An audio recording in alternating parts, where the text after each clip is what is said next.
Welcome back to Midweek GTD Picks. Hope y'all are having a wonderful Thursday. Or if you're watching this Thursday morning, congratulations for being so proactive. But we are back and ready for some more picks. It's a great weekend of college football.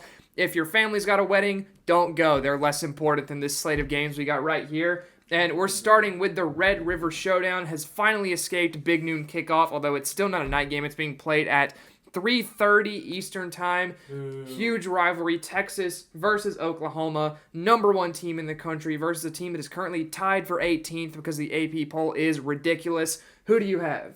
Texas. I don't think this blows anybody's mind. And if you watched the show Tuesday, I think we might have spoiled our picks for this game anyways. Just talking about Texas and the state of the SEC. Go check that out. I got Texas. I think without struggle. Maybe struggle in the first 1.5, 2 quarters. But I think they're going away. I just think this is the most complete team in college football we've seen this year. Maybe Ohio State, but we can talk about that later. I think it's Texas. So I really don't see competition. I know it's a rivalry, anything can happen. But I think the Sooner Magic is going to run out this weekend. First deviously planning his picks over on the side. What is going on? We're doing the Tony Romo. I don't know, Jim. Well, yeah, I'm going Texas. I'm going Texas as well. This is a game that usually you see the converse happen of whatever you would expect going in. I don't think that's the case this year. Oklahoma just hasn't figured out how to offense enough for me to pick them to win this game. Texas looks great. I love Jahdae Barron on the backside for them on defense. He's been an incredible player so far this season, and the offense, regardless of which quarterback is at the helm, is definitely good enough to get this done for the Longhorns. For those number guys out there when it comes to football, the spread is 14 points in Texas' favor. Do you think... I'm taking Texas to cover the spread, yeah. I think that this is a very solid Texas team. They're mad about a couple years ago when Oklahoma embarrassed them. I think that Texas gets it done. I agree. I think Texas wins by 14, actually. Oh, okay. So I think that's 14 or more, but so yeah, I think they cover. Like I said, without a doubt. Yeah. And then we have Ohio State, Oregon, which huge coming into the season, we pointed to this game as like one of the biggest regular season games of the outside the SEC, probably the biggest regular season game we talked about. It's now, number Oregon, 2 versus number 3. Right. And Oregon has struggled a little bit. Maybe doesn't look exactly like the number 3 team in the country. Ohio State, 100% number 2 team in the country. Who you got? I've changed my mind. I have Ohio State in the document. I'm going Oregon. The Ducks have looked bad all year. I know. It's Autzen Stadium. It's at night. This place is going to be going insane. Is it at night local time? I don't know. It might still be. It's a later game. It's a later game, but it's going to be going insane. Ohio State has looked incredible all year. I just, everything about this game says Ohio State should win it, but with it being in Autzen, with the way this year's gone, give me the Ducks. So you're taking a little bit of Rat Boys in here. Maybe a little trap. I am. I mean, number 2 versus number 3. It's hard to call it an upset, even if Oregon wins. I still will, just because the way Oregon's played. I'm going to Ohio State. They've looked like a more complete team. Sometimes I like to take the fun pick and go, I have a feeling that the upset's going to happen. I'm not really getting that. So I'm just going to go with the better team. It's college football. A lot of times, like in these games, I don't know. So I'm going to Ohio State. Gabriel hasn't... he's a little better than Howard, but not miles better than Howard in college football. Typically, the best quarterback wins, and I don't think he's that much better than Ohio State, and the weapons for that they have Ohio State is much better in my opinion. Their weapons are ridiculous. So I'm going with Ohio State because I don't think Gabriel's that good to overcome that and beat them. I completely agree. I think Ohio State's the better team. I'm just taking Oregon anyway. Okay, and I think the rushing game is about the same for both teams, I think, so you give and take there. And I think Ohio State's defense... Actually, I'm not really even saying anything about defense because we don't really know what we have with the defense. Oregon's defense has been lackluster, but as far as Ohio State's defense goes, who really knows at this point? I mean, they played Iowa, Michigan State, Marshall, and WMU. So, in Akron. Yeah. I mean, the powerhouse that is Akron. Yeah, and they did let Akron score 6 points now, Micah. Yeah. 6 whole points. And the W did not score on them, but who knows what this defense really can do against a team. The thing especially in an environment like this. Yeah, the thing is for Oregon, the strength of this defense is the back end. You have Washington transfer Jabbar Muhammad at corner. Nico Reed's been good. Dante Manning, Sione Luella.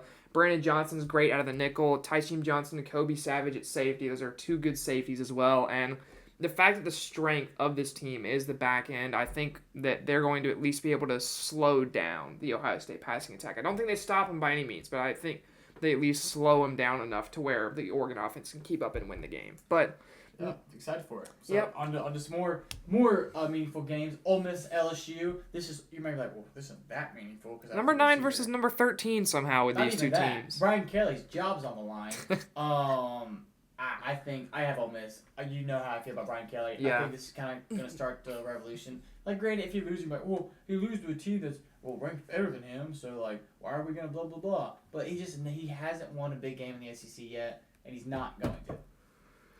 I'm taking LSU. I think the crowd is enough to outweigh Brian Kelly. It's at night in Death Valley. Not a lot of teams beat LSU in that situation. I think you need a special kind of team to go into LSU and beat them at night. And Ole Miss just doesn't give me that vibe. This is an offense that looked great against Furman and Division III teams, but anytime they've played real competition, they've either started slow or just been slow the entire time. And this game is going to be a turnover battle. Whoever wins the turnover war is going to win this game. I completely agree with that. Nussmeier has played better as the season goes on, but he has a tendency to lose the football. So if he can hold on to the football the entire game, maybe they squeak out a win. If not, if he just one pick, I think, can completely change the landscape of this game, and I think it will. And I think Ole Miss wins the game. And I do think the crowd, they're going to be all on somebody, but it's going to be Brian Kelly by the fourth quarter. Mark that down.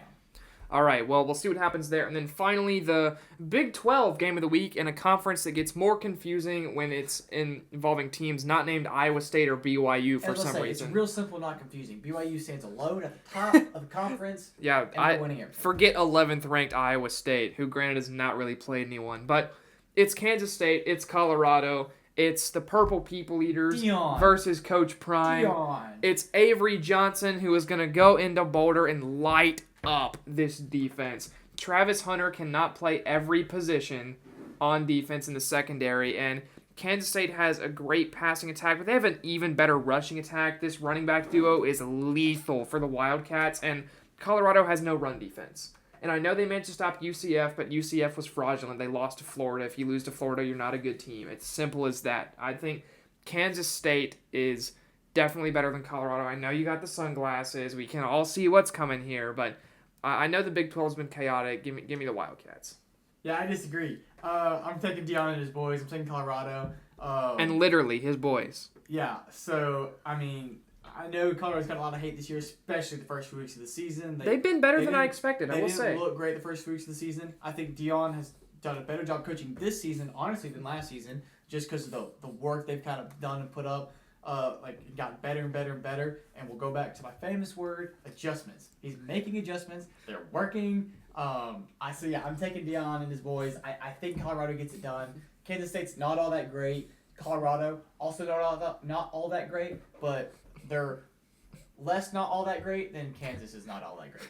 So they're less worse. In simple terms, they're a little bit better, and I think they're going to beat Kansas State. This game, I feel like this is going to be a fun game. This is going to be the game when you're tailgating or at a game or whatever you're doing, and you get home from your party or wherever you were, you're tailgating at your buddy's house, you throw on the TV. Your wedding. And then, your wedding that you're skipping, and this game's on. This is just going to be one of those fun, classic, nighttime games that you just watch and go, oh, wow, that was a fun game. And thanks to Keegan, your final score is now 13-6.